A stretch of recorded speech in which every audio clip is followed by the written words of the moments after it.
I'm Adam Cayton-Holland, and this is the story behind my stories.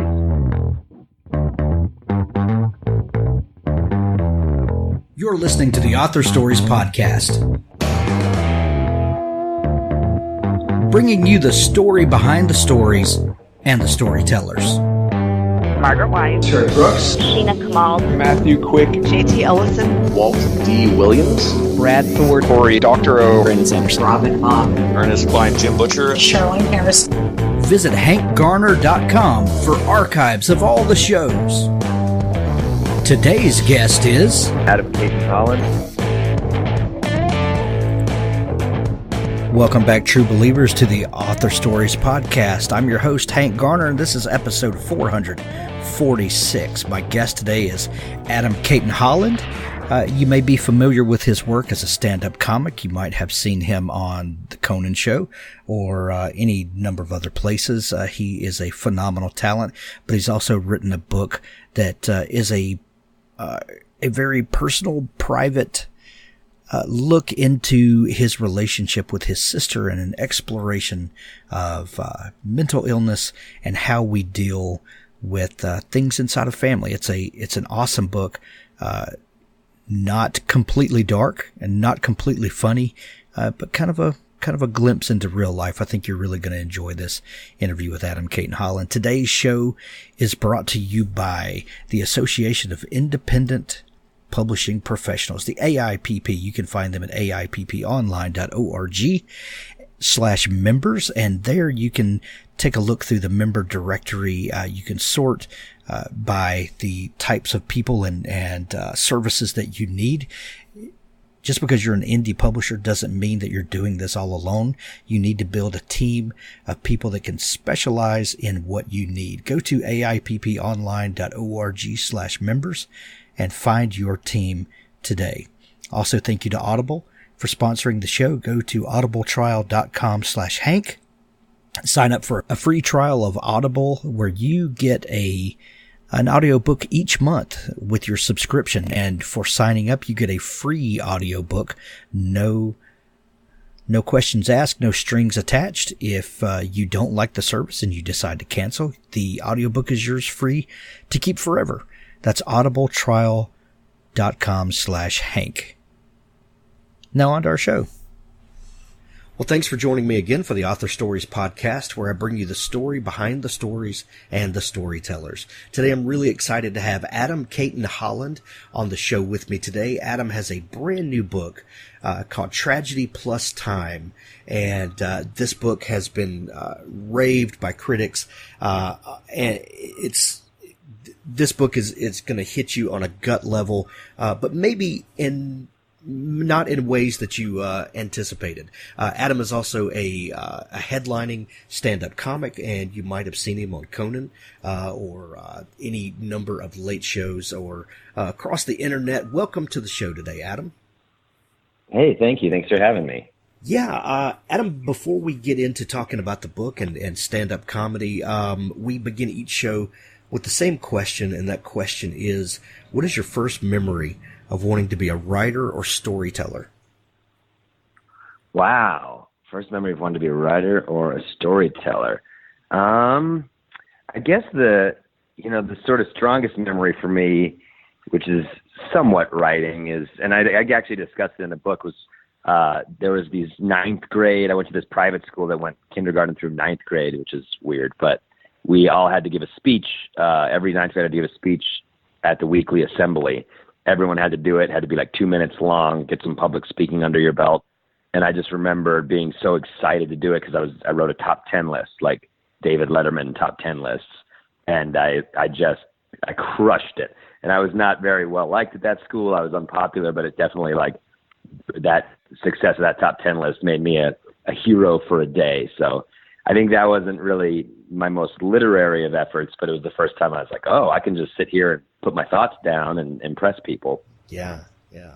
Well, I have a theory, and I know people get sick of hearing it, but I believe that storytellers are born, but writers are made, that you either are born with the gift, the gene to tell stories, to entertain people, to spin a yarn, or you're not, and then whether then you become an author and hone your writing skills to communicate story in that way, that's a whole different thing.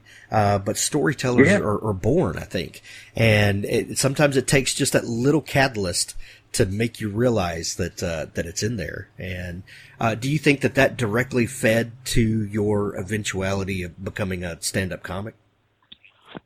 I think it did, because that was also the first time I really felt the high of getting a laugh. And once you kind of feel that, and you're, pre-wired in the stand-up comedy vein, once you get that first laugh, yeah, you're hooked. It's a drug. So you went with a top 10 list. Were you obviously a Letterman fan? I was. In fact, I had convinced my parents to let me. My bedtime was after the top 10 list, so I was able to stay up and watch, his monologue, and then whatever sketch they did, and then the top 10 list, and that's when I had to shut the TV off and go to bed. I love that was your negotiation point. Was after the top 10 list. That's pretty late. There's pretty cool parents, around in Denver where I grew up. That's probably near 11, but yeah, they let me do it. Yeah, that's awesome. So you grew up in Denver. Your parents, in reading through your bio and stuff, seem to be very serious people, or at least very serious careers. What was your family life like? They do have very serious careers, but I would describe them as serious people. They're very funny, both of them, my mom and my dad. And they're both big, softy hippies, They're just kind of like social justice warriors. So my dad's a civil rights attorney. My mom was an investigative journalist. Once she had a couple kids, she hung that up and did a number of other interesting things. But, I think they were people who weren't idle. They weren't comfortable sitting on the sidelines. They were both raised in the 60s, and they seemed to just fight the good fight. But I think that was one side of their personalities. The other side was fun and funny. I think they're just smart and like to put their brains to use for good causes. Yeah. Are you the oldest, youngest, or middle of your two siblings? I'm the middle. The middle. God, that's the middle child, a lot of times has to vie for attention, or at least they think they do. And that can go either way. Did being a middle child, affect your sense of humor, or the need to be, in front of people? I think it did. I mean, I think I probably suffered from classic middle child syndrome. I think it helped a little bit because I was the only boy. So there was that sort of special factor about it. But my older sister was a badass and so smart. And she was a really very good figure skater from an early age, and kind of going along the Olympic track. When she was a teenager, she trained with Nancy Kerrigan's coach, before Nancy and Tanya, a pre Tanya Harding, Nancy Kerrigan. She trained with her. So Anna definitely was impressive, and I had to sort of fight to keep up. Yeah, I had one of those older sisters too. It was not fun.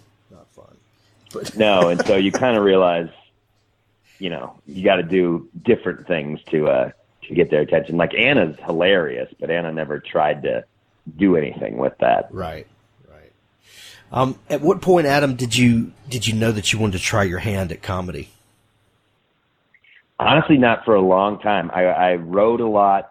I was the editor-in-chief of my high school newspaper. And I remember, you talk about those pivotal writing moments. I remember our newspaper sponsor, a great man who really helped me get into reading and writing. He was also the English teacher at my school.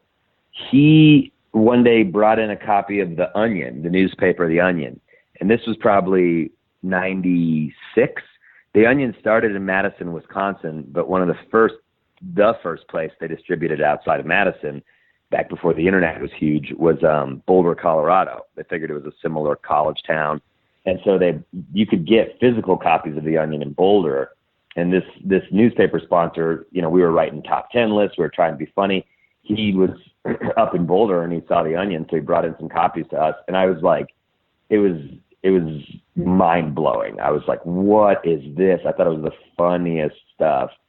So I always wanted to just write funny, be it satire or whatever. And so I did that a lot through college, and I was always trying to be funny. People always said I was a funny writer. Then I just met a stand-up comedian and went to an open mic, and I was like, oh, and I tried it and I loved it.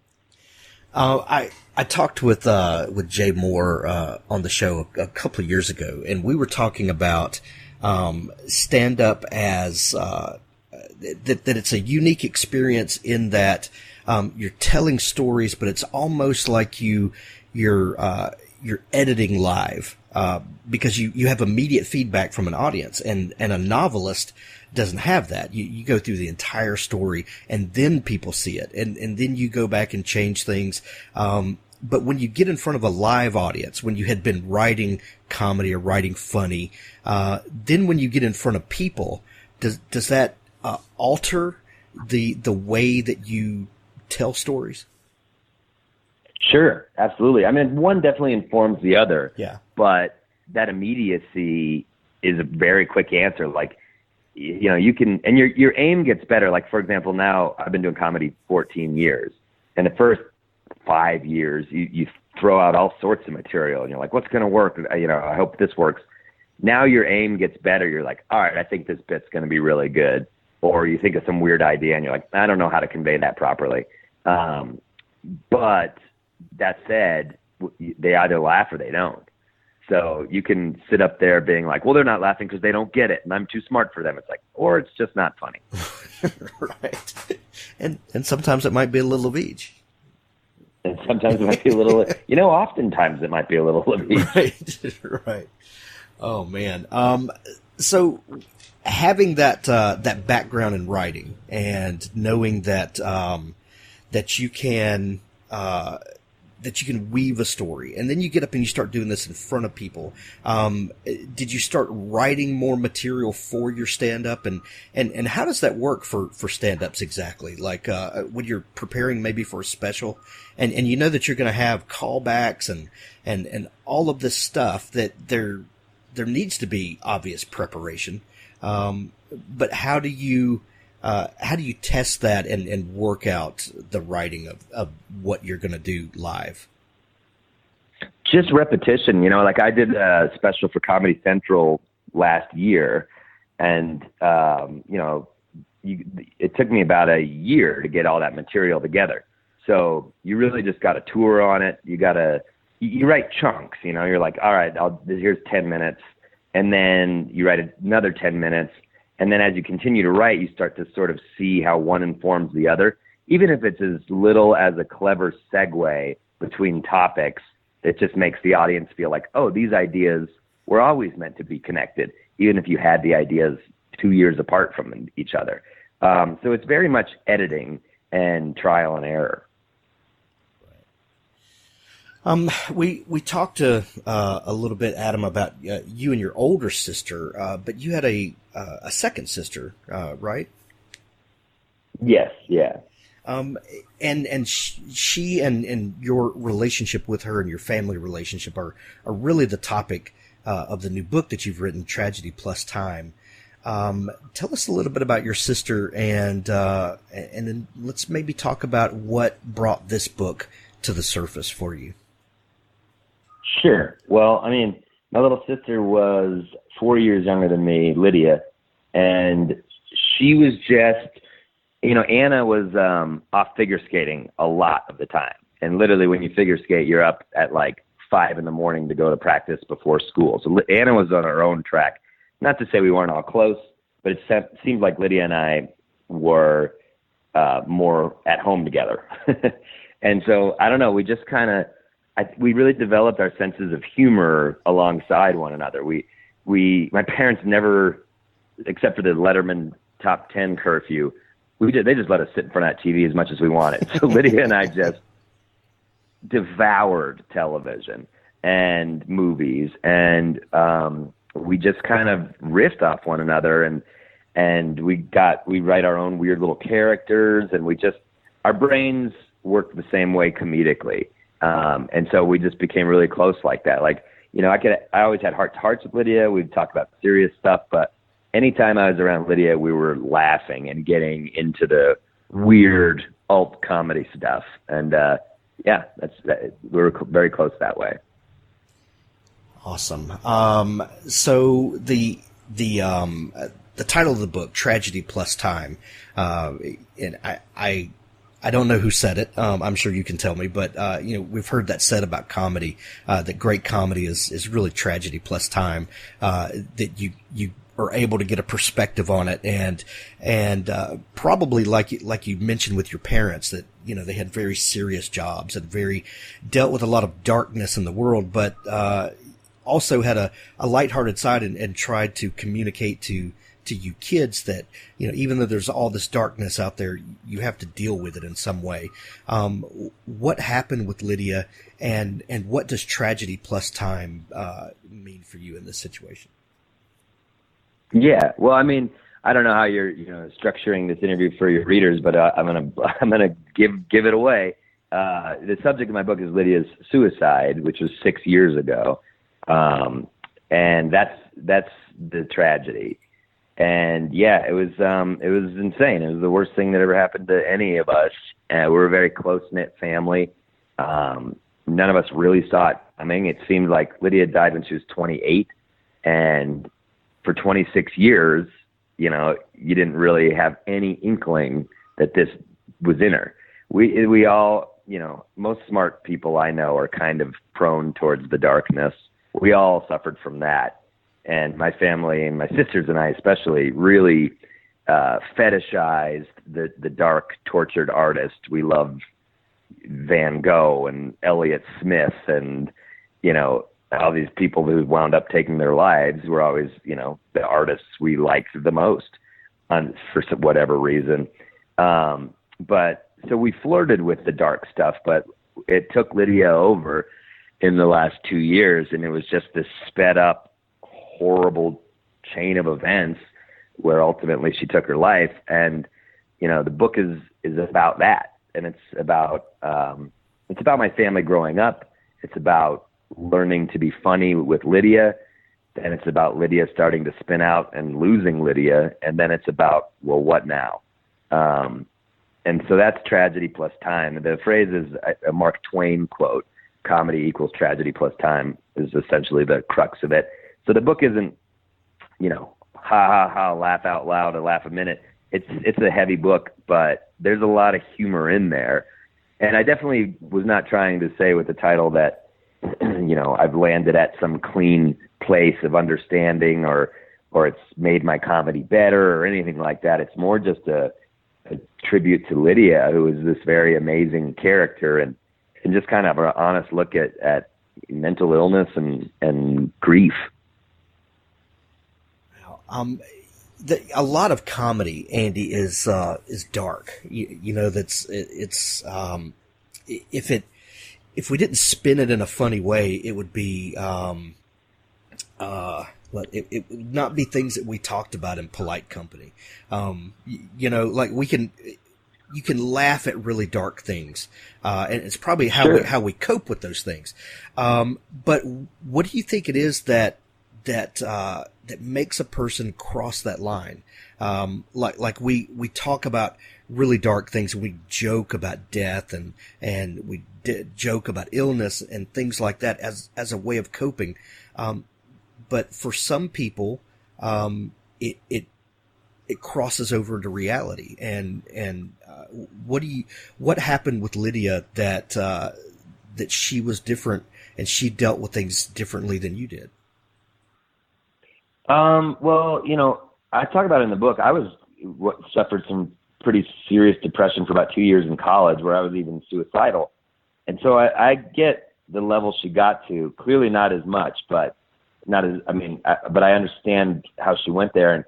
And I don't think it's anything that we need to beat ourselves up trying to figure out. It's mental illness. That's all it is. And and mental illness is like not something we really understand all that well, despite all the breakthroughs that we think we've had in psychology and chemistry. I think the human brain is a mystery to people.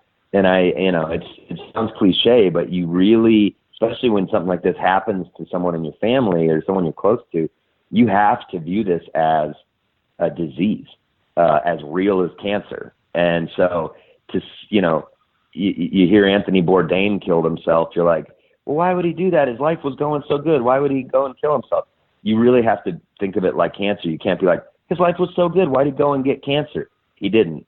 His DNA had this.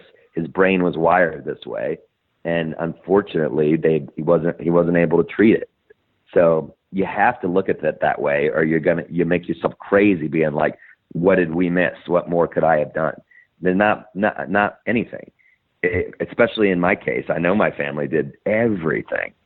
And, we were not a family that stigmatized this. We were not a family that didn't go right at any mental illness. We, therapy was a normal thing for us. It's just one of those bastard things of life that this is out there, and it can affect people closest to you or yourself. The book is obviously your story in dealing with this tragedy and the love you have for your sister Lydia, and then your family and how you all have dealt with this. As someone who is funny for a living, this is really heavy stuff, and you obviously had a wonderful relationship with your sister, and you loved her very much.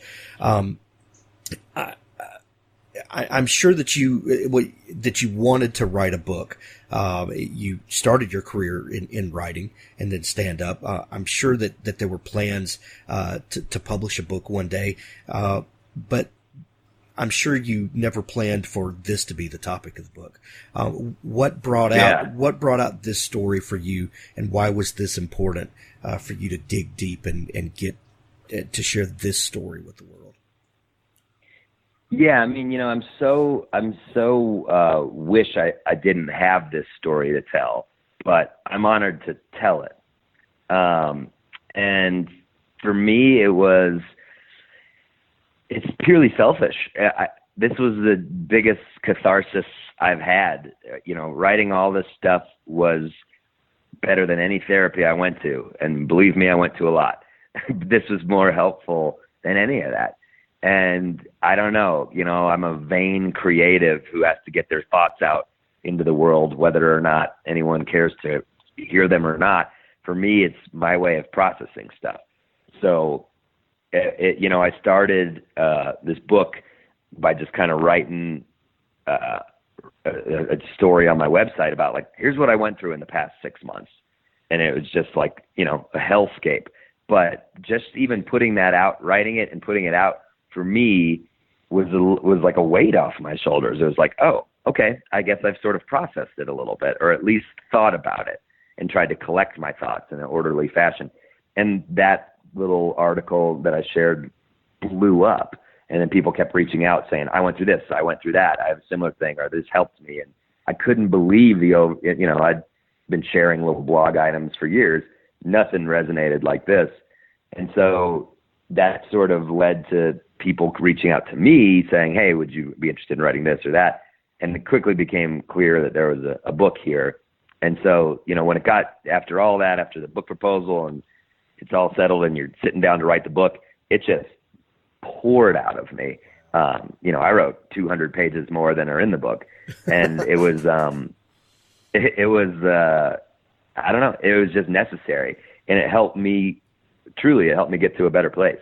I'm not healed, like I still am saddened by all this stuff, but for me, it's almost just a processing. Wow. I read something on your website. I can't remember if it's your site or the book site, but you say that something to the effect of the cliche of catharsis. And, but there really not being a better way to describe it. And I guess cliches are cliches for a reason. But right. that there really is something powerful in telling a story and going through it and putting it out there. Which is the exact opposite of what you think would, our nature is to hold things close and to protect ourselves. But being vulnerable sometimes is is the most healing thing. And like you said, you know, you may never be fully healed from this. I don't know how you could be, but it does something to get it out, doesn't it? It really does. And, you know, I question whether our nature is to hold things close, or that's just kind of what we've evolved to, almost unhealthily. I mean, you have a podcast about storytelling. I do think, you know, storytelling is this utterly human form from, you know, cave painting days. I think our nature is to share. And like, so when someone gets this close to death, every human is fascinated and curious and scared and intrigued by death. So when another human shares this story, it's like, well, here's what happened to me that's related to death. I think everyone's like, oh God, I wanted to hear all about that, because it's almost like taboo, which is so weird that we're this far along in humanity and still you say death and everyone's like, oh geez, should we be talking about this? Right. It's like, yes, we should totally be talking about this. So I think, I think it's very innately human to want to know other human stories and more specifically about death. Right. Your stand-up has always had elements of your family in it. You talk about your parents. You talk about, you know, your growing up, and what do you think people? You've had lots of great reviews on the book. People have just raved about it. But do you think people are surprised to see this side of you, and this side of how you interact with your family when they know Adam, the funny guy? You know, I think if anyone really, this is a navel gazing answer, but I think if anybody really has been following me, you know, like, you know, people in Colorado have seen my career. They know there's some sensitivity and pathos to my stand-up. I think if you've seen a Conan 5-minute clip, you're like, well, this is a funny guy, but it's you know, pretty dark. I've got hours and hours of material that's darker than that stuff. So I don't think people will be that surprised. You know, and before I did stand-up, I was a journalist for 5 years for the alt weekly newspaper out here, the Westward. So I think people knew I could write. I don't know. I can't really say what people are going to think. I think one informs the other. But yeah, if you just have a cursory sense of my, I don't know, work, I think you'll be like, oh, then you would be surprised. But if you've been following me for a while, I think you'd be like, yeah, this makes sense for him. Most comedy comes from a real place for a lot of comics, and the tragedy plus time is indicative of a lot of comedy material, because we tell stories about what we've experienced, and we spin it in a way to look at it differently, and to connect with people in a different way. How has this experience with your sister and then the subsequent writing of the book, do you feel like that will affect your material in the future? I don't know. I mean, truthfully, that's why I wrote the book. Because I never have talked about this on stage. And, you know, when it happened, I thought, well, I can't be a comic anymore. I find nothing funny. Right. There's nothing funny anymore. And I was, you know, my first reactions were heartbreak and concern for my family. But once you got back up on your feet a little bit after a few weeks, I started being like, well, how am I going to be funny again? And then I just got on stage one night and just did the same jokes I'd been doing before she died. And I was like, well, that felt good. And, you know, so I just kept doing stand-up because it's fun to me. It makes me laugh. And then other projects evolved. I have a TV show, and it was really nice to sort of like go that angle, to work on a project where I wasn't just espousing my personal point of view. I was creating a show with other people. So that felt like a world where I didn't even have to mention that. I think, you know, people that were intimately familiar with me would tell me, your comedy's gotten way darker. So I was like, yeah, duh. Right. But I never really talked about it still. And so for me, it felt like there was this block, and I just didn't want to talk about it on stage. So I wrote this book because this is like what I always am thinking about. And so now, lately, I've started talking a little bit about it at the end of my shows. I've been talking about mental health and what I went through, and almost in like a public service announcement. It's like there's a few jokes in there. It's not that funny, but I'm starting to grapple with it a little bit. And that might have been a result of the book. Like now I'm kind of like more comfortable to even delve into it. But I don't know. I think it's made my stuff darker. My worldview is changed. But I'm also more empathetic towards people suffering. And so, especially with mental illness. So it's definitely informed my comedy, but you know, that's for somebody else to answer. I don't really know. You just kind of like spit it out there. And, you know, if you look at it past the last couple of years, sure, I bet there's a couple jokes where you're like, see, here he is dealing with it here, but you don't really realize that in real time. Adam, other than the obvious about the book and your love for your sister Lydia and the story of her and her struggle and honoring her in her passing and you dealing with that, what do you hope people take away from this book? I hope people, I really hope people get a sense of how great Lydia was. It was a real loss. She was an incredible person.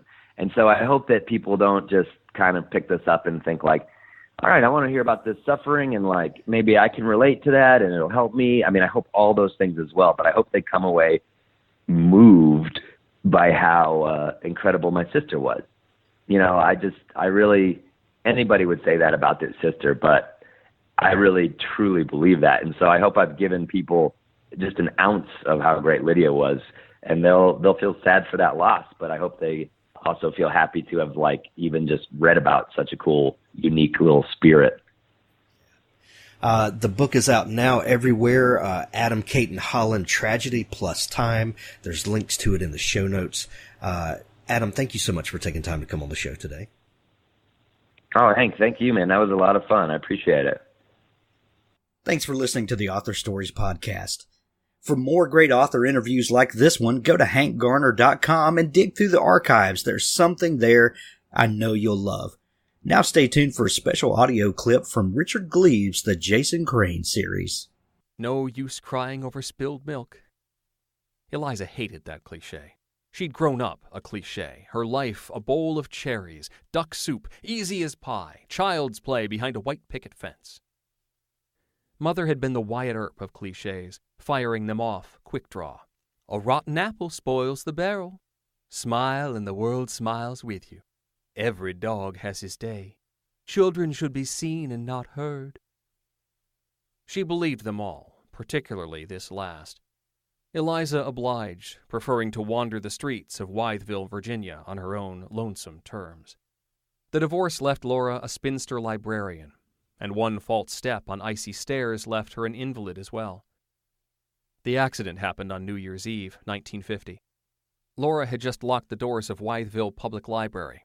We must make black-eyed peas tomorrow, Laura had been thinking, with turnip greens. That ensured a lucky new year, and if you swept some money over your threshold, a prosperous one, too. She loved those old Southern traditions.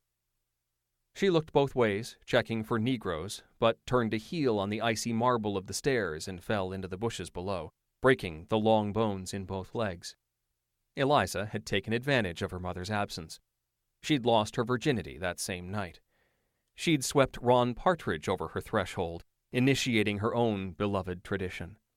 She was nursing a hangover, giddily reliving the event. But around 8:30 she realized that her mother had not come down to breakfast. She checked her mother's bedroom, found it empty, took the bus down to the library, climbed the high stairs, knocked hard on the library doors, and heard a groan below. Laura lay under the William Penn barberry bushes, below the yellow-trimmed windows of the non-fiction section. Her white stockings ran Jezebel red with blood. Sweat and melted snow had soaked her blouse, and her gray forehead blazed. The broken bones didn't kill Laura Merrick. She lay in the hospital, wheezing, her legs mortared up in casts. She had few visitors after the first week. Her church group was glad to fret over a poor thing for a day or two, but they trickled away when Laura had the bad manners to linger. On Valentine's Day, as her mother slept, Eliza drew big, sloppy hearts on her casts. Laura harumphed when she woke and insisted on keeping her legs hidden beneath blankets afterwards. But in late March, something miraculous happened. Laura's self-control dropped.